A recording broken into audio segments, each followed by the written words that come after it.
Hi, everybody. I'm Doug. I'm Joy. And this is the recap for week 1 of Balboa Ins and Outs and Ins, Inside and Out. That's November 2016 at Wednesday Night Hop. So we started with our foundational work, jumping right into Balboa. We started with just sort of single weight changes. Talked a little bit about how these are shuffly. They're not just like clomping. We're letting our feet slide out as we take these steps. And then we move these all around. So we move them forward. We also move them back. We move them to the right. We move them to the left. And we emphasized keeping our pulse and our rhythm consistent throughout. We also went around, rotated over our left shoulder, rotated over our right shoulder. We did all of this with both every step as well as every other step. All the same motions, kind of emphasizing being balanced and having all of your weight committed onto one foot at any given point in time. We also did quick, slow, quick, slow, and all of the same exercises. And this rhythm forms the foundation of the down hold or single time basic. Who. After we played around with moving it all over the place, we got together in a partnership. We talked about how our arms are really relaxed. We're using pressure against our chests to establish this connection. And I'm trying to maintain that pressure consistently.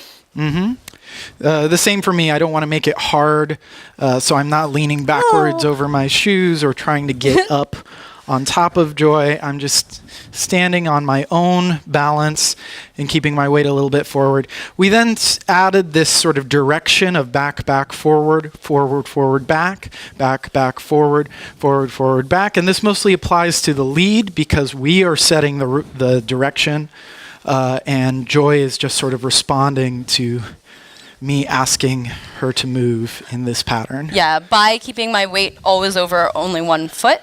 And keeping my own balance straight and tall and keeping this connection consistent. Yeah. So after we worked on this for a while, we also worked on rotating it. We went into out and ins. Out, in, out, in. Out, and note out, how on out and ins, I let my left arm slide down. So that I have kind of forearm to forearm connection, and my hand hooks slightly behind. Leaders noticed that my hand went to the side of Joy and my arm dropped down a little bit. This keeps me closer connected to her core, and enables us to have like a little bit of room between us without being uncomfortable. We talked about how the arms move away in order, particularly for leaders, in order to create space. If I just started moving, Joy would just come with me. We wouldn't be doing out and ins. Then we worked on the transition into it. We talked about how after I take that forward step, I can just sort of sneak my way back out.